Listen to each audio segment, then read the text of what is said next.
So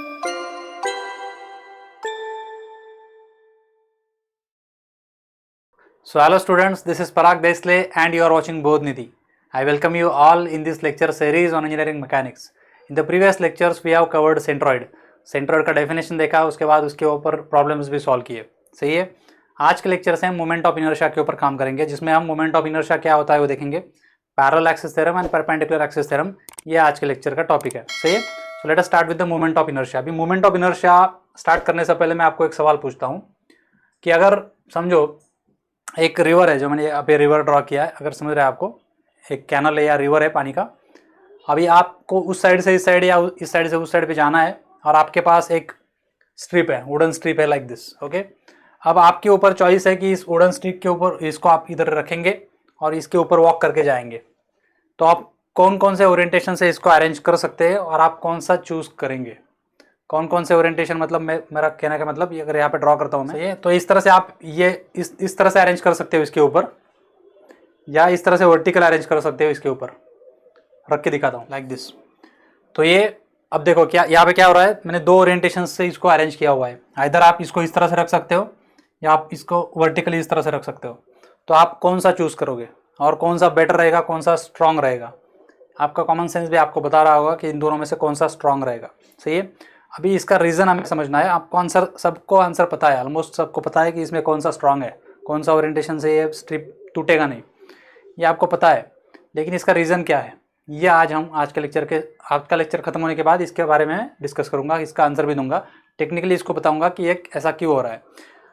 बहुत सारी चीज़ों में आपने ऑब्जर्व किया होगा इंडस्ट्री में, या बहुत सारे स्ट्रक्चर्स आपने ऑब्जर्व किए होंगे जहाँ पे instead of using plain strips इस तरह का आई सेक्शन मोस्टली यूज़ होता है. जहाँ पे भी स्ट्रक्चर रहेगा, स्टील स्ट्रक्चर जहाँ पे बनाते हैं, तो मोस्टली आई स्ट्रक्चर यूज़ करते हैं. देखा होगा आपने, क्रॉस सेक्शन क्या होता है उसका, आई होता है. जैसे रेल के स्ट्रिप्स आपने देखी होगी, वो भी आई सेक्शन में होते हैं. उसके मिडल मेंबर जो होते हैं वो generally T section, L section या सी सेक्शन के होते हैं. यस. स्क्वायर हॉलो सेक्शन जो है वो कम प्रीफर किए जाते हैं. On the other hand circular hollow section जो है वो ज़्यादा प्रीफर किए जाते हैं. तो ये सब कुछ जो है, इसका क्या रीज़न है, ये भी आपको आज के लेक्चर का हमारा ये जो मोमेंट ऑफ इनर्शिया में समझाऊंगा. एरिया मोमेंट ऑफ इनर्शिया क्या है, एक बार मैंने इसको समझा दिया तो आप इसका आंसर दे पाओगे. सही है. So let us start. चलिए अभी समझते हैं कि moment of area moment of inertia क्या होता है. पहली बात तो इस इनर्शिया वर्ड को पार्किंग में रखो. ये क्यों यहाँ पे है वो मैं बाद में बताऊंगा. पहले आते हैं दो वर्ड्स के ऊपर. पहला है मोमेंट और एरिया. तो मोमेंट का हमें मीनिंग पता है, हमने पढ़ा है, मॉड्यूल नंबर 1 में हमने पढ़ा था. मोमेंट क्या होता है, जनरली एक फोर्स के बारे में है. तो कोई भी एक फोर्स ले लो, समझो ये फोर्स F है और एक पॉइंट ऑफ रोटेशन, समझो इस पॉइंट के अबाउट, ये एक्सिस के अबाउट, इस फोर्स का क्या मोमेंट आ रहा है वो कैलकुलेट करना होता है. तो हम क्या करते हैं, यहां से उसको एक परपेंडिकुलर, या मतलब क्या, मिनिमम डिस्टेंस क्या डालते हैं, minimum distance. Let's say this is in y direction, so I will call that as y. Some distance कहां से, पॉइंट ऑफ रोटेशन से F तक, मतलब एक्सिस, रोटेशन ऑफ एक्सिस से. लेट्स से यहाँ पे एक एक्सिस है, उसके अबाउट इस फोर्स का मूवमेंट क्या है वो हमें फाइंड करना होता है. यहाँ से हम परपेंडिकुलर डिस्टेंस डालते हैं और मूवमेंट फाइंड करते हैं, मूवमेंट ऑफ फोर्स. और उसकी वैल्यू क्या आती है, F इंटू वाई. वाई मतलब क्या है, परपेंडिकुलर डिस्टेंस है. ये कंसेप्ट हमें क्लियर है. अब इस एनालॉजी को हम यहाँ पे यूज करेंगे movement, area movement of inertia समझने के लिए, क्योंकि एरिया मूवमेंट ऑफ इनर्शिया एक फिजिकल क्वांटिटी नहीं है. इस वजह से इसको समझाने के लिए कोई फिजिकल एग्जांपल देकर नहीं समझाया जा सकता. इसे हमें एनालॉजी के रूप में, मैथमेटिकल क्वांटिटी, ये पूरा एक मैथमेटिकल एक्सप्रेशन है, छोटा सा मैथमेटिकल एक्सप्रेशन है. दो मैथमेटिकल क्वांटिटीज को कंबाइन करके क्वांटिटी बनाया है, उसका नाम दे दिया मोमेंट ऑफ इनर्शिया. इस वजह से इसका कोई फिजिकल एग्जिस्टेंस है नहीं, मतलब उसका सिग्निफिकेंस समझाने के लिए फिजिकली नहीं हम डिस्कस कर सकते उसका फॉर्मुलेशन, वो हमें मैथमेटिकली करना पड़ता है. तो वो समझाने के लिए मैं क्या कर रहा हूँ, आपको याद रहे इसलिए क्या कर रहा हूँ, उसको कंपेयर कर रहा हूँ मोमेंट ऑफ फोर्स से. अब मोमेंट ऑफ फोर्स में हमने क्या किया है, फोर्स को लिया. किसका मोमेंट है भाई, फोर्स का मोमेंट है. तो फोर्स को ले लिया और जिसके अबाउट रोटेशन होना है उसके बीच का परपेंडिकुलर डिस्टेंस ले लिया, उनका मल्टीप्लिकेशन को नाम दे दिया moment of force. Similar fashion में अभी हमें क्या करना है, मोमेंट लेना है. लेकिन ये मोमेंट फोर्स का नहीं है. किसका मोमेंट है भाई, पहला वर्ड देखो, this is moment of area. Area movement लेना है ना हमें, एरिया मूवमेंट. तो मोमेंट ऑफ एरिया इनडायरेक्टली. तो इस फोर्स को हम रिप्लेस कर देंगे एरिया से. फोर्स को क्या करेंगे, रिप्लेस कर देंगे एरिया से. अभी एरिया को एक वेक्टर क्वांटिटी तो है नहीं, तो उसका डिस्टेंस कैसे मेजर करेंगे, तो उसके लिए हम उसका सेंट्रॉइड चूज करेंगे. उसका सेंटर पॉइंट जो रहेगा उसका सेंट्रॉइड है, ये एरिया है, सम एरिया, प्लेन एरिया है, उसका सेंट्रॉइड हमने C ले लिया. अब इस सी पॉइंट का जहां पे हमें मोमेंट लेना है, मोमेंट लेने के लिए कोई एक एक्सिस चाहिए होता है, जैसे यहाँ पे था, तो यहाँ पे समझो मैं अगर एक्स एक्सिस लेता हूं, ये एक्सिस है समझो मेरा। अभी इस एक्सिस के साथ उसका परपेंडिकुलर डिस्टेंस कौन सा आएगा, फिर इस एक्सिस के साथ उसका परपेंडिकुलर डिस्टेंस कौन सा आएगा बताओ मुझे, ये डिस्टेंस आएगा। तो इस डिस्टेंस को नाम देंगे y, जैसे उधर दिया है, सही है। अब हम क्या कर रहे हैं, ये सब कुछ एलिमेंटल एरिया के लिए कर रहे हैं, समझाने के लिए मैं कर रहा हूं, एलिमेंटल एरिया के लिए कर रहा हूं। इस एलिमेंटल एरिया का नाम देता हूं मैं ये जो है डीए है, ठीक है। एक एलिमेंटल एरिया लिया है मैंने और उसका हमने क्या किया, सेंट्रॉइड लिया। उस सेंट्रॉइड से जिस एक्सिस के अबाउट हमें मूवमेंट लेना है, उस एक्सिस के साथ का परपेंडिकुलर डिस्टेंस कितना है, y है। तो अब इसका मोमेंट अगर लूंगा मैं, मोमेंट ऑफ एरिया, तो क्या आएगा बताओ मुझे, यह आएगा, यह आता है, मतलब एरिया लेना पड़ेगा, जैसे फोर्स लिया था उधर क्या लिया था, फोर्स लिया था, उसको परपेंडिकुलर डिस्टेंस से मल्टीप्लाई किया, वैसे इधर एरिया लेना पड़ेगा, उसका परपेंडिकुलर डिस्टेंस कितना है, y है। तो ये क्या हो गया, फर्स्ट मूवमेंट हो गया, this is the first movement of area. यहां तक क्लियर है सबको, क्या किया मैंने, फर्स्ट मूवमेंट लिया। अब मैं एक बार फिर से इसका मूवमेंट लेता हूं, तो उसे मैं नाम दूंगा सेकंड मूवमेंट ऑफ एरिया। उसे क्या नाम दूंगा मैं, सेकंड मूवमेंट ऑफ एरिया। क्या आएगा बताओ मुझे, सेकंड मूवमेंट, एक बार फिर से मूवमेंट लेना है, तो इस क्वांटिटी को ले लूंगा वैसे के वैसे, dA इंटू वाई, और फिर से परपेंडिकुलर डिस्टेंस से मल्टीप्लाई कर दूंगा, तो dA इंटू वाई स्क्वायर बन जाएगा। तो इसको रीअरेंज कर लूंगा मैं, तो वाई स्क्वायर dA बन जाएगा, चलेगा ऐसा। और इस second moment of inertia area को ही बोलते हैं moment of area, moment of inertia. इसे क्या बोलते हैं, एरिया मोमेंट ऑफ इनर्शिया। तो ये पर्टिकुलर एलिमेंट के लिए इतना रहेगा। अगर मुझे टोटल निकालना है, टोटल एरिया के लिए, टोटल एरिया अगर किसी बड़े एरिया का एलिमेंट है, तो टोटल एरिया के लिए एरिया इंटीग्रल रहना पड़ेगा मुझे, तो मुझे मोमेंट ऑफ इनर्शिया मिल जाएगा। अब मैंने ये जो कुछ समझाया ना, ये सिर्फ एग्जाम पॉइंट ऑफ व्यू से आपको उसको याद रखने के लिए मदद करेगा। जब भी आपको एरिया मोमेंट ऑफ इनर्शिया याद करना होगा, तो आपको इस प्रोसेस से उसको याद करना है, उसके नाम्स को ऑब्जर्व करना है, उसके टाइटल को ऑब्जर्व करना है कि ये मूवमेंट है। मूवमेंट मतलब क्या, कोई चीज मल्टीप्लाई बाय परपेंडिकुलर डिस्टेंस। तो कौन सा मूवमेंट लेना है भाई, एरिया का, तो एरिया ले लो, उसका परपेंडिकुलर डिस्टेंस। तो ये क्या हो गया, फर्स्ट मूवमेंट हो गया। हमें चाहिए होता है area moment of inertia is actually second moment of inertia, second moment of area. ये दो बार मोमेंट लेने के बाद जो मिलता है उसे नाम दिया है एरिया मोमेंट ऑफ इनर्शिया। जैसे मैंने बताया कि ये कोई फिजिकल चीज नहीं है, ये एक एक्सप्रेशन है, मैथमेटिकल एक्सप्रेशन है। ये कहाँ से आया है ये समझाता हूँ। ये एक्चुअली एक डेरिवेशन होता है जिसमें प्रेशर वैरी होता है, जो कि आज के डेट में आपको समझेगा नहीं। उस डेरिवेशन का मैथमेटिकल मैनिपुलेशन करते करते लास्ट स्टेप जो आया, उस लास्ट स्टेप में इस कंबाइंड क्वांटिटी को, इस मैथमेटिकल क्वांटिटी को नाम दिया मोमेंट ऑफ इनर्शिया।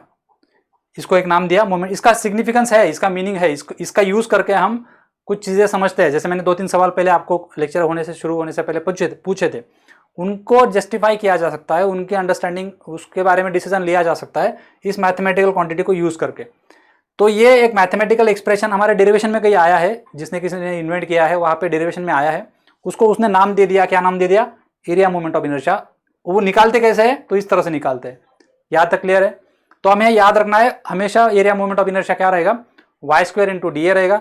ये उसका प्राइमरी फॉर्म हो गया। अभी हम इसको यूज करेंगे स्टैंडर्ड ऑब्जेक्ट्स के लिए, स्टैंडर्ड शेप्स के लिए, स्टैंडर्ड एरियाज के लिए, और उसके जो डिराइव्ड फॉर्मूलेज है वो हम एग्जांपल्स में यूज करेंगे। सही है, तो यहाँ तक क्लियर है।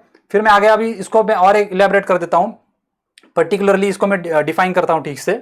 तो एरिया मोमेंट ऑफ इनर्शिया क्या हो गया, what is the definition then, it is the second moment of area. Second moment of area क्या आएगा फिर, सेकंड मोमेंट है, मतलब किसका है, एरिया का है। तो डीए का 2 बार मोमेंट लेना है, मतलब y इंटू वाई स्क्वायर हो जाएगा। एक एलिमेंट के लिए इतना रहेगा, टोटल कितना हो जाएगा, इंटीग्रेशन कर दूंगा। ये पर्टिकुलरली y में ले रहा हूं, मतलब क्या, x एक्सिस से परपेंडिकुलर ले रहा हूं। So this is the second moment of area about x axis, about x axis. क्योंकि मैंने क्या लिया है, मैंने यहाँ पे y डिस्टेंस लिया है, परपेंडिकुलर डिस्टेंस कौन सा लिया है, मैंने y लिया है, इसलिए ये किसके अबाउट हो गया, x एक्सिस के अबाउट होगा। अब मुझे सिमिलर कंसेप्ट यूज करके बताओ, यही कंसेप्ट अगर मैं area second moment of inertia और सेकंड मोमेंट ऑफ एरिया लूंगा, y एक्सिस के अबाउट लूंगा, तो क्या आएगा बताओ मुझे, सिमिलरिटी यूज करके बताओ मुझे।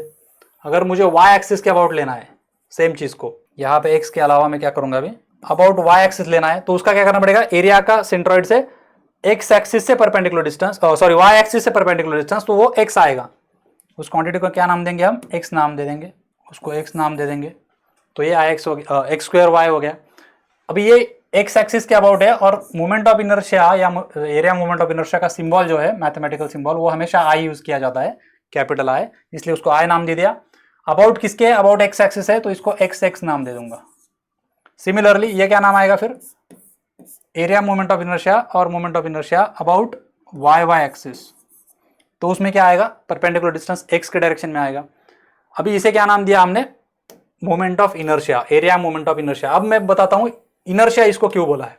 एक्चुअली एक पैरेलल क्वांटिटी है मास मोमेंट ऑफ इनर्शिया, वहां से सब कुछ ओरिजिन है इसका, उसको ही एनालॉगस क्वांटिटी एरिया किया गया है। एक्चुअल ओरिजिनल क्वांटिटी है मास मोमेंट ऑफ इनर्शिया, जो कि आपके सिलेबस में अभी नहीं है। At this moment we are not going to learn this, इस वजह से इसको इंट्रोड्यूस नहीं किया जा रहा है। एक्चुअली टर्म यहां से शुरू हुआ है और वो होता है मास का 2 बार मोमेंट। मतलब क्या, अगर कोई डीएम है तो उसका 2 बार मोमेंट एक्स एक्सिस से ले लूंगा मैं, तो वाई स्क्वायर आ जाएगा और उसका इंटीग्रेशन टोटल मोमेंट आ जाएगा। So this is what mass moment of inertia. अभी ये मास के बारे में है, तो मास मतलब क्या, inertia. Mass is directly proportional to inertia. Mass जो कुछ करता है, मास मूव नहीं होना चाहता, उस टेंडेंसी को इनर्शिया बोला जाता है। आपको याद होगा, हमने फर्स्ट मॉडल में डिटेल में पढ़ा है। तो जो जब जहां भी मास आता है वहां पे इनर्शिया होता है, और उस मास का रोटेशन को जो रेजिस्टेंस है वो हो गया मोमेंट ऑफ इनर्शिया। इस क्वांटिटी से ये कंसेप्ट ओरिजिनेट हुआ। फिर अभी बहुत सारे केसेस में क्या होता है, आपका क्रॉस सेक्शन ऑलमोस्ट कांस्टेंट होता है। यस, तो क्रॉस सेक्शन कांस्टेंट होने की वजह से सब कुछ एरिया के ऊपर डिपेंड हो जाता है। तो इसको ये इलेबरेट किया गया, इसको मॉडिफाई किया गया एरिया के फॉर्म में, और इसको उस क्वांटिटी को नाम दे दिया गया एरिया मोमेंट। अभी area moment of inertia, inertia word का एरिया से कोई संबंध नहीं है। एरिया कोई फिजिकल चीज है नहीं, उस वजह से उसको कोई इनर्शिया होने वाला है नहीं वैसे। लेकिन वो मास मोमेंट ऑफ इनर्शिया ये टर्म थी, उसको पैरेलल टर्म इसको डिराइव करना था, उसको नाम देना था, तो उन्होंने नाम दे दिया उसको एरिया मोमेंट ऑफ इनर्शिया। वैसे इस एरिया मोमेंट में मुझे बताओ, इस क्वांटिटी में इनर्शिया का कोई संबंध है क्या, कुछ संबंध नहीं है। लेकिन वो मास मोमेंट से डिराइव हुआ है नाम, इसलिए उसका इनर्शिया वर्ड इधर भी आ गया। यहां तक क्लियर है। इस तरह से हमने क्या किया, इस पूरे टर्म को समझ लिया, area moment of inertia. Inertia कहां से आया है, मास मोमेंट ऑफ इनर्शिया टर्म से पैरेलल वर्ड यहाँ पे इंट्रोड्यूस हो गया, इसलिए वहां पे वो टपक गया। मूवमेंट मतलब हमें पता है कि कोई भी quantity multiply by perpendicular distance होता है, और किसका मूवमेंट लेना है, एरिया का लेना है, इसलिए इस क्वांटिटी को नाम दे दिया एरिया मूवमेंट ऑफ इनर्शिया। रहेगा ध्यान में।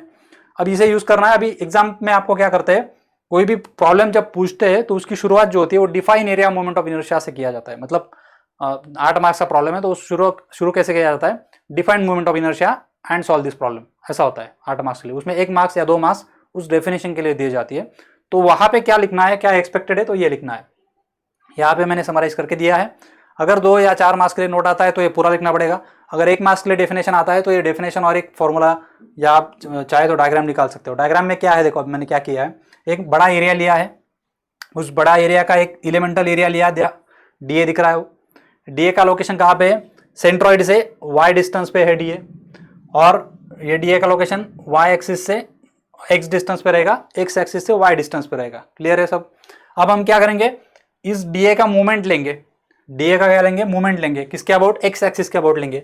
डीए का मोमेंट एक्स एक्सिस के अबाउट, तो इनके बीच का परपेंडिकुलर डिस्टेंस वाई आएगा, तो वाई इंटू डीए ये पहला मोमेंट हो गया, फर्स्ट मोमेंट। फिर से 2 बार लेंगे तो दूसरा वाई आएगा, तो वाई स्क्वायर डीए क्या बन जाएगा, अबाउट एक्स एक्सिस लिया हुआ मोमेंट है, 2 टाइम लिया, इसलिए उसको नाम दे दिया एरिया मोमेंट ऑफ इनर्शिया। ये एलिमेंट का हो गया, उसको इंटीग्रेट कर देंगे तो इस पूरे एरिया का आ जाएगा। सही है। इस तरह से आई वाई वाई भी निकाल लिया। इस केस में ऑब्जर्व करो केयरफुली, जो एक्स एक्सिस है और वाई एक्सिस है मैंने सेंट्रॉइड से पास किए हैं, तो इस मोमेंट ऑफ इनर्शिया को सेंट्रॉइडल मोमेंट ऑफ इनर्शिया भी आप बोल सकते हो। इस मोमेंट ऑफ इनर्शिया क्या बोल सकते हो, centroidal moment of inertia in x x direction. इसको मैं इस तरह से भी इंडिकेट कर सकता हूं, कैसे, आई एक्स को पैरेलल है और उस वजह से एक्स लिया, और वो सेंट्रॉइड से पास हो रहा है एक्स एक्सिस, इसलिए सी लिया। सही है।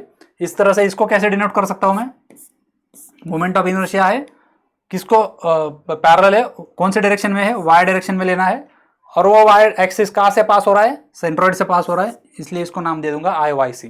क्लियर है यहां तक। अब यहां से ये दोनों टर्म क्या है कि भाई एक्स एक्सिस एक्स डायरेक्शन में है और ये वाई डायरेक्शन में है। अब ये रेजिस्टेंस टू बेंडिंग रिप्रेजेंट करता है। अभी इसका थोड़ा बहुत जो फिजिकल मीनिंग है, थोड़ा कोरिलेशन किया गया है फिजिकल चीजों से, कि भाई ये मोमेंट ऑफ इनर्शिया की जो क्वांटिटी आती है ये क्या सिग्निफाई करती है, क्या इंडिकेट करती है, वो 2 मिनट में समझाता हूँ। अब ये क्वांटिटी अगर बहुत बड़ी आ रही है, समझो ये क्वांटिटी अगर बड़ी आ रही है तो इसका मतलब ये कि आपका जो मास है वो एक्सिस से दूर डिस्ट्रीब्यूट किया हुआ है। अब ये एक मैं इसको ठीक से समझाता हूं क्या इंडिकेट करता है। जैसे अगर कोई एक्सिस है, समझो ये एक एक्सिस है, अब मेरे पास कोई मास है, इसको मैं अरेंज करने के 2 मेथड्स है। जैसे ये सेम एक्सिस यहाँ पे ड्रॉ कर लेता हूं। अब मास वर्ड क्या आ रहा हुआ, मैं एरिया बोलता हूं। तो इस एरिया को मैं अरेंज कर रहा हूं। मेरे पास अगर 10 मीटर स्क्वायर एरिया है, उस 10 मीटर स्क्वायर एरिया में से मैं क्या किया, मैंने 4 मीटर स्क्वायर एरिया इधर ले लिया, 2 मीटर स्क्वायर एरिया इस स्ट्रिप को लगा दिया और बचा हुआ 4 मीटर स्क्वायर फिर से इधर लगा दिया। अभी इसको मैंने क्या किया, एरिया को 10 मीटर स्क्वायर को क्या कर दिया, डिस्ट्रीब्यूट कर दिया। तो यहाँ पे कितना लगाया, 4 मीटर स्क्वायर इधर लगाया। ये बीच वाला स्ट्रिप जो है उसका एरिया 2 मीटर स्क्वायर है और ये स्ट्रिप जो है इसका एरिया है 4 मीटर स्क्वायर। मतलब मैंने क्या किया, एरिया को डिस्ट्रीब्यूट किया। अभी एक्सिस से बहुत दूर तक डिस्ट्रीब्यूट करके आया मैं, लेकिन एक अलग मेथड से मैं इसको रख सकता हूं। जैसे इस 2 मीटर स्क्वायर को स्ट्रिप को वैसे के वैसा रखता हूं यहाँ पे कंपैरिजन के लिए, सही है। अभी इसको यहां से उठाता हूं, यहां पे रख देता हूं, एरिया उतना ही है तो इसको इस तरह से रख दूंगा और यहां से इसको उठाता हूं, अंदर रख देता हूं, सही है। तो हमें ये बीच वाला स्ट्रिप जो है थोड़ा बाहर आएगा, बीच वाला स्ट्रिप जो है इतना डिस्टेंस बाहर आ जाएगा। तो ये समझो इस तरह से अरेंज किया, ये समझो इस तरह से अरेंज किया, तो बीच में नहीं है, वहां से है, ठीक है। हाँ, तो ये दोनों मिला के ये बीच वाला स्ट्रिप बन रहा है, ये ऊपर वाला स्ट्रिप यहाँ पे आ गया, ये ऊपर वाला स्ट्रिप यहाँ पे आ गया। मतलब टोटल एरिया तो उतना ही है। ये भी कितना है देखो, ये है 4 मीटर स्क्वायर, ये 4 मीटर स्क्वायर हो गया। ये ऊपर वाला 1 मीटर स्क्वायर हो जाएगा, आधा कर दिया मैंने, नीचे वाला 1 मीटर स्क्वायर आधा कर दिया और ये बन गया, ठीक फिर से कितना बन गया, 10 मीटर स्क्वायर। अब आप सोच पाओगे अगर आपने इसको क्या कर दिया, एक बीम के फॉर्म में कंस्ट्रक्ट कर लिया, इसको क्या कर दिया, एक्सट्रूड कर दिया और एक बीम बना लिया, इसका हो रहा है इमेजिन, इसका एक बीम बना लिया। और अब मुझे बताओ ये इन दोनों बीम में से कौन सा बीम ज्यादा स्ट्रांग रहेगा, कौन सा बीम के ऊपर आप अगर खड़े रह जाते हो तो बेंड नहीं होगा। इसके ऊपर अगर खड़े रहते हो, अगर मैं इस साइड से देखता हूं तो ये बीम ज्यादा स्ट्रांग रहेगा क्योंकि इसका एरिया जो है दूर तक डिस्ट्रीब्यूट किया हुआ है, इसका एरिया सब कुछ सेंटर पे आ गया है, तो ये बीम वीक रहेगा, वीक टू द बेंडिंग। अभी कौन से एक्सिस के अराउंड बेंडिंग होने वाला है, इसको अगर मैं इस तरह से देखता हूं तो ये इस तरह से आएगा आई सेक्शन। इसको मैं जूम आउट करता हूं। देखो ये सब कुछ एग्जाम में इतना डिटेल में लगने वाला नहीं है आपको, एग्जाम में तो आपको एक लाइन का डेफिनेशन लेके आगे बढ़ना है, लेकिन ये जिनको इंटरेस्ट है, जिनको ठीक से समझना है इस टॉपिक को, उनके लिए टाइम दे रहा हूं। तो अभी क्या होगा देखो, यहाँ पे मैं जब इसको फोर्स अप्लाई करूंगा तो इस तरह से ये बेंड होना शुरू करेगा, ये इस तरह से बेंड होना शुरू करेगा, मतलब ये एक्सिस के अराउंड बेंड होगा। ये एक्सिस कौन सा है, यहाँ पे रहेगा ना वो, तो हमारा एक्स एक्सिस है वो, उसको ही पैरेलल ना, तो ये इस तरह से बेंड होगा, सैग होगा। अगर उसकी स्ट्रेंथ कम है तो ये वाला हो सकता है, ये वाला नहीं होगा। इसमें भी मैंने यही एरिया बहुत दूर तक लेके गया, इसको मैं अगर आड़ा कर देता हूं, समझो अगर मैं ये 1 मीटर स्क्वायर की स्ट्रिप इस तरह से ना रखते हुए और बेटर समझाने के लिए करता हूं, इस 1 मीटर को मैं कैसे अरेंज करता हूं, देखो इस 1 मीटर स्क्वायर को मैं इस तरह से अरेंज कर देता हूं, इधर एक 1 मीटर स्क्वायर, इधर 1 मीटर स्क्वायर। और अब इसकी बेंडिंग परफॉर्मेंस में टेस्ट करता हूं, यहाँ के ऊपर फोर्स लगाता हूं और इसको बेंड करने की कोशिश करता हूं, तो ये वीक रहेगा बेंडिंग में, this will be proved strong. ये क्यों हो रहा है ऐसा, क्योंकि अब अगर इसका इस टोटल एरिया का, ये वाला एरिया, कौन सा और एरिया की बात हो रही है, ये वाले एरिया की बात हो रही है, ये जो 10 मीटर स्क्वायर एरिया है, इसका अगर आप मोमेंट ऑफ इनर्शिया निकालोगे, जो फॉर्मूला हमने अभी डिराइव किया है, इस एक्सिस के अबाउट निकालोगे तो इसकी वैल्यू बहुत ज्यादा आएगी। एरिया सेम है लेकिन उसकी वैल्यू यहाँ पे निकालोगे तो वो कम आएगी। ये करके देखेंगे अगर हम, ये जो फॉर्मूला यूज करके, ये वाला फॉर्मूला यूज करके इन दोनों की वैल्यू अगर फाइंड करते हैं तो हमें पता चलेगा कि इसकी वैल्यू ज्यादा आती है, इसकी वैल्यू कम आती है। मतलब क्या, अगर आपका एरिया मोमेंट ऑफ इनर्शिया की वैल्यू ज्यादा आ रही है, that will perform strong in bending, it will be proved strong for bending performance, वो बेंड नहीं होगा। अगर उसकी वैल्यू कम आ रही है तो वो बीम या वो जो आपका बार है वो बेंड हो सकता है, ये उसका फिजिकल यूज करते हैं मोस्टली, इसके लिए इसका यूज होता है हमेशा स्ट्रक्चर डिजाइन में। तो इस तरह से हमने इसको डिफाइन किया है। इसका ये फिजिकल मीनिंग है, यही मैंने यहाँ पे लिख के रखा है। It represents the resistance to the bending. ये वर्ड आपको अगर लिख देते हो आप, इसको अंडरलाइन कर देते हो तो एग्जामिनर समझ जाएगा कि आपको सब कुछ पता है।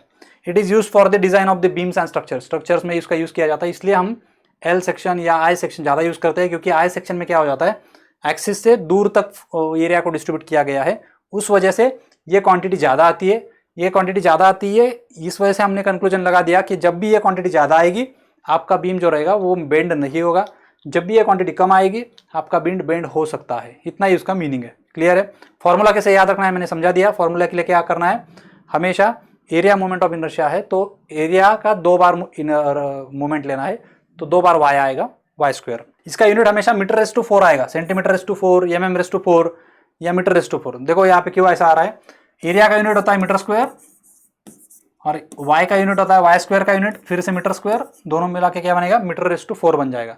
तो ये सेंटीमीटर/4, मीटर/4, mm/4, इनमें से कोई भी यूनिट हो सकता है। मोस्टली आपके न्यूमेरिकल जो रहेंगे वो mm को फॉलो करेंगे। मोस्ट ऑफ द क्वेश्चन जो यूनिवर्सिटी में पूछे हुए आज तक उसमें सेंटीमीटर mm ये यूनिट मोस्टली रिकमेंडेड नहीं है, उधर उन क्वेश्चंस में mm दिया हुआ है तो उसको हम mm में फॉलो करेंगे, उसको ऐसा यूनिट में कन्वर्ट नहीं करेंगे।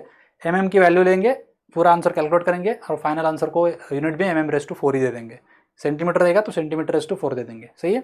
ऐसा कोई क्वेश्चन मैंने देखा नहीं अभी तक कोई यूनिवर्सिटी के क्वेश्चन पेपर में कि जिसमें यूनिट मीटर दिया होगा। दिया है तो कोई प्रॉब्लम नहीं, हमें कोई प्रॉब्लम नहीं, वैसे के वैसे प्रोसेस सेम ही रहेगा। सही है? अब इसको यूज करेंगे और स्टैंडर्ड शेप्स को डिजाइन करेंगे। जैसे मैंने एग्जांपल दिया था तो इसमें आपको आंसर पता है कि अगर यहाँ पे मैं फोर्स लगाता हूँ विल नॉट बेंड, और यहाँ पे अगर मैं फोर्स लगाता हूँ सेम फोर्स पे ये बेंड हो जाएगा, क्योंकि एरिया तो दोनों का सेम है। देखो if you observe carefully, cross section area of the both is same, cross section area of the both is same, but अगर बेंडिंग एक्सिस देखोगे आप तो ये एक्सिस रहेगा, तो यहाँ पे इस एक्सिस के अबाउट देखो आप, अबाउट दिस एक्सिस ये एरिया दूर तक फैला हुआ है, अबाउट दिस एक्सिस एरिया नजदीक है, सेम एरिया नजदीक डिस्ट्रीब्यूट किया हुआ है। देखो यहाँ पे फिर से ड्रॉ करके दिखा देता हूँ। इस केस में क्या हो रहा है, हमने एरिया को क्या कर दिया, दूर तक लेके गए, डिस्ट्रीब्यूट किया। और सेकंड केस में क्या हो रहा है, एरिया जो है वो नजदीक है, बेंडिंग एक्सिस के वो नजदीक गया है, इस वजह से ये बेंड हो जाएगा, ये नहीं होगा। इसका मोमेंट ऑफ इनर्शिया क्या आएगा, आई क्या आएगा, इसका IXX, इसका ज़्यादा रहेगा, इसका IXX क्या रहेगा, कम रहेगा। So this is weak, this is strong, and in particularly this is for bending. Bending की बात हो रही है, दूसरे टर्म्स में नहीं। ट्विस्टिंग के लिए दूसरा क्राइटेरिया रहेगा, बेंडिंग की बात हो रही है, और वो कौन से एक्सिस के अबाउट, एक्स एक्सिस के अबाउट बेंडिंग की बात हो रही है। तो इस तरह से इसका पूरा मीनिंग है। अब हम समझेंगे कि पैरेलल एक्सिस थ्योरम क्या होता है, यूज करेंगे और फिर हम स्टैंडर्ड ऑब्जेक्ट्स के लिए डिसाइड करेंगे। अभी पैरेलल एक्सिस थ्योरम क्या बोलता है कि यहाँ पे हमारे पास 3 एक्सिस है, एक्स है, वाई और जेड है। सही है? तो अगर कोई भी ऑब्जेक्ट है, समझो अगर ये ऑब्जेक्ट कोई एरिया है, let's say this is area A, और उस एरिया का सेंट्रॉइड जो है वो यहाँ पे है। And now I know the value of moment of inertia along this line. This is the x-axis parallel to x-axis passing through the centroid, and this is the y line parallel to y-axis passing through the centroid. लेकिन x-axis हमारा इधर है और y-axis हमारा इधर है, यहाँ पे ओरिजिन है। अब हमें पता क्या है, हमने जो फॉर्मूला डिराइव किया या कुछ हमने जो कुछ पढ़ा, हमें पता है moment of inertia passing through the centroid, लेकिन कौन सा एक्सिस है, किसको पैरेलल है, एक्स को पैरेलल है, तो इसका नाम क्या आएगा, IXX। में इसको नहीं बोल सकता हूं, क्यों, क्योंकि सेंट्रॉइड से एक्स एक्सिस पास नहीं हो रहा है। तो इसको क्या नाम दूंगा मैं, मेरा कन्वेंशन है इसको लिखने का, इसको नाम दूंगा मैं, it is the moment of inertia along the axis which is parallel to x, ये पैरेलल है एक्स को और सेंट्रॉइड से पास हो रहा है, इसलिए इसको नाम दूंगा IXC। ये क्या आएगा बताओ मुझे, ये वाला, ये आएगा moment of inertia along the axis which is parallel to y axis but passing through the centroid, तो इसका नाम आएगा IYC। यहां तक क्लियर है? इनकी वैल्यू अगर मुझे पता है, लेकिन मुझे वैल्यू चाहिए इस एरिया का मोमेंट लेना है मुझे इसके एक्सिस के अराउंड, कौन सा, एक्स के अराउंड, मुझे इस एक्सिस के अराउंड नहीं चाहिए, मुझे किसके एक्सिस के अराउंड चाहिए, एक्स एक्सिस के अराउंड चाहिए। तो इसका कैसे करेंगे, फिर से डिराइव करेंगे क्या सब कुछ, तो नहीं, उसके लिए क्या कर दिया, एक छोटा सा डेरिवेशन है जो आपके सिलेबस में नहीं है, टाइम में नहीं है, तो मैं सिंपल आपको इसका डायरेक्टली स्टेटमेंट बता देता हूँ इस थ्योरम का। इस थ्योरम का एक छोटा सा डेरिवेशन भी है जो कि कभी पूछा नहीं आज तक, और हमारे पास उतना टाइम भी नहीं है, इसलिए मैं उसको स्किप कर रहा हूँ। तो वो क्या बोलता है कि आपको अगर किसी एक्सिस के अबाउट मूवमेंट लेना है, मतलब अगर इस केस में मैं एक्स एक्सिस के अबाउट ले रहा हूं, तो समझो मुझे एक्स एक्स चाहिए, तो क्या करिए, इसके अबाउट लेना है ना, तो इसके पैरेलल एक्सिस को आइडेंटिफाई कीजिए, इसको पैरेलल, लेकिन वो कहां से पास होना चाहिए, सेंट्रॉइड से पास होना चाहिए, तो कौन सा आएगा, ये वाला। और इसके अबाउट मूवमेंट, एरिया मूवमेंट उसका फाइंड कीजिए, तो क्या आएगा, वो आई एक्स आएगा। अगर आपको ये पता है, तो ये क्वांटिटी पहले ले लीजिए, और इसमें आप एक एक्स्ट्रा क्वांटिटी ऐड कर दीजिए, तो आपको ये भी मिल जाएगा। तो कितनी क्वांटिटी ऐड करना है, तो जिस एरिया का मोमेंट लेना है वो एरिया ले लो, और उस एरिया का सेंट्रॉइड, मतलब जिस एक्सिस के अबाउट ये जो है, या इसका जिस एक्सिस के अबाउट ले रहे हो, इन दोनों के बीच का परपेंडिकुलर डिस्टेंस कितना आएगा, ये समझो एल वाई आएगा। परपेंडिकुलर डिस्टेंस कितना है, एल वाई है, तो a into l y square कर दो। क्या बोला उसने, a into l y square कर दो, मतलब उस एरिया का मोमेंट लिया, देखो a l y square is what, again area दो बार एरिया मोमेंट लिया है, लेकिन इस केस में क्या किया, डिस्टेंस कौन सा लिया, दोनों एक्सिस के बीच का डिस्टेंस लिया। देखो यहाँ पे एक सेंट्रॉइड से जाने वाला एक एक्सिस है, और ओरिजिन से जाने वाला एक एक्सिस है, सही है। तो इनके बीच का डिस्टेंस हमने, ये दोनों एक्सिस के बीच का डिस्टेंस एल वाई है, तो एरिया ले लो और उसको एल वाई स्क्वायर को मल्टीप्लाई कर दो, इन दोनों का एडिशन करोगे तो आपको इसका मोमेंट ऑफ इनर्शिया भी मिल जाएगा। ये किसने बोला है, ये पैरेलल एक्सिस थ्योरम ने बोल दिया है, क्लियर है। अभी इस कॉन्सेप्ट को यूज करके मुझे बताओ, आप आई वाई वाई कैसे निकालोगे, बताओ मुझे, आई वाई वाई कैसे निकालोगे, थिंक ऑफ इट। क्या करना पड़ेगा, मुझे निकालना कहाँ पे, आई वाई वाई पे निकालना है, तो क्या करूंगा मैं, इस एक्सिस को पैरेलल सेंट्रॉइड से पास होने वाला एक्सिस कहाँ पे है, ये वाला है, इसके अबाउट जो मोमेंट ऑफ इनर्शिया है क्या है, आई वाई सी है, उसको ले लो, आई वाई सी ले लो, उसमें क्या ऐड करोगे, एरिया ले लोगे, और उन दोनों एक्सिस के बीच का परपेंडिकुलर डिस्टेंस, उन दोनों एक्सिस के बीच का परपेंडिकुलर डिस्टेंस क्या आएगा, ये आएगा। क्या नाम दूंगा उसको मैं, एल एक्स नाम दूंगा, एक्स डायरेक्शन में है ना वो, इसलिए उसको एल एक्स नाम दूंगा।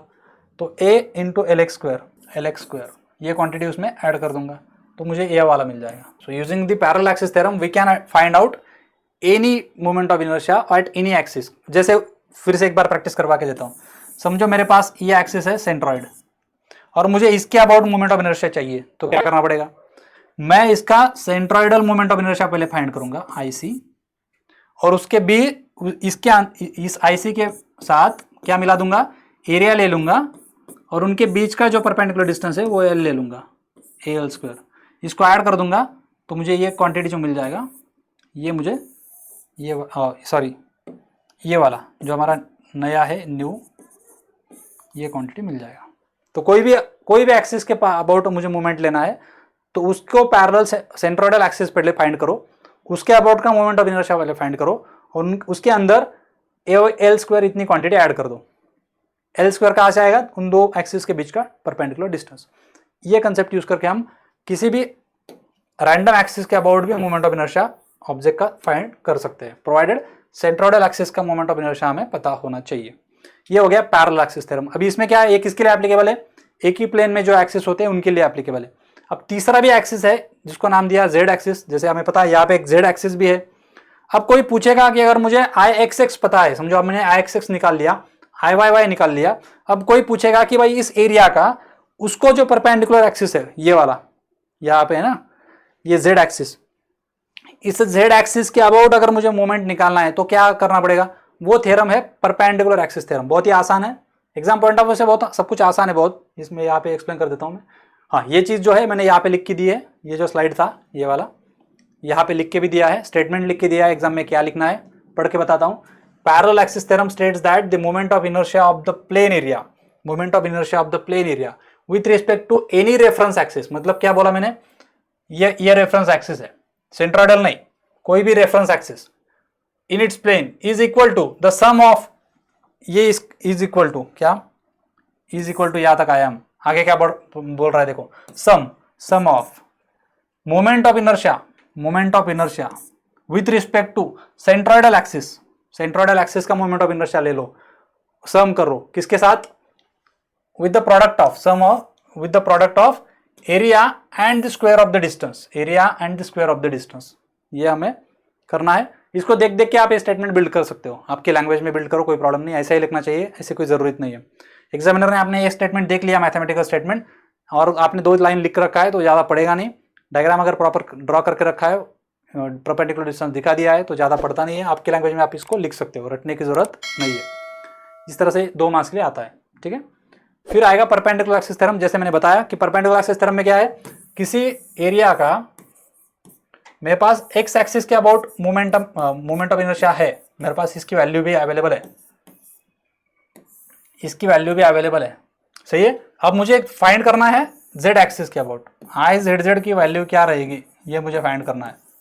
तो उसके लिए एक सिंपल डेरिवेशन करके फिर एक थ्योरम प्रूव हुआ है, और उस थ्योरम का नाम है परपेंडिकुलर एक्सिस थ्योरम। क्या बोलता है ये थ्योरम, अगर ये 2 चीजें मेरे पास है, कौन कौन सी चीजें है, ये वाली चीज है और ये वाली चीज है, तो मैं ये निकाल सकता हूं। कैसे निकालोगे भाई, आई जेड इज सिंपली, कुछ नहीं करना, सबसे आसान थ्योरम है, आई एक्स ले लो और आई वाई ले लो, दोनों का एडिशन कर दो, आपको टोटल मोमेंट ऑफ इनर्शिया मिल जाएगा, अबाउट जेड एक्सिस मिलेगा। उस एरिया का उस एरिया को परपेंडिकुलर जो एक्सिस है उसके अबाउट लेना है। अगर मेरे पास अगर ये वाला है, समझो ये सेंट्रॉइड है उसका, तो ये अगर ये इसका क्या नाम रहेगा फिर, आई एक्स सी, और इसका क्या नाम रहेगा बताओ मुझे, आई वाई सी ना, आई वाई सी, सेंट्रॉइड से पास होने वाला moment of inertia along Y axis. अब इसका मुझे यहां से पास होने वाला जेड एक्सिस रहेगा, जेड के डायरेक्शन में जो लाइन रहेगा वहां से अगर निकालना है तो क्या करना पड़ेगा, इन दोनों का एडिशन करना पड़ेगा, that will be what, I Z passing through centroid, और वो क्या आएगा फिर, I Z C will B